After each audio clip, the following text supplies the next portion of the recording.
Hello mga kaprobinsya. Mag-ano ako ng magagatong ako kasi mag-ihaw ng isda kami. Ulam. Mag-ulam kami ng inihaw na isda. Maggagatong muna ako.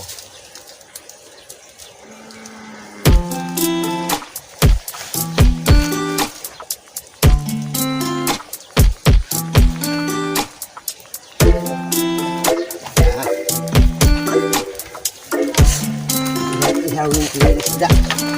Baka may ulam kami mga kaprobinsya.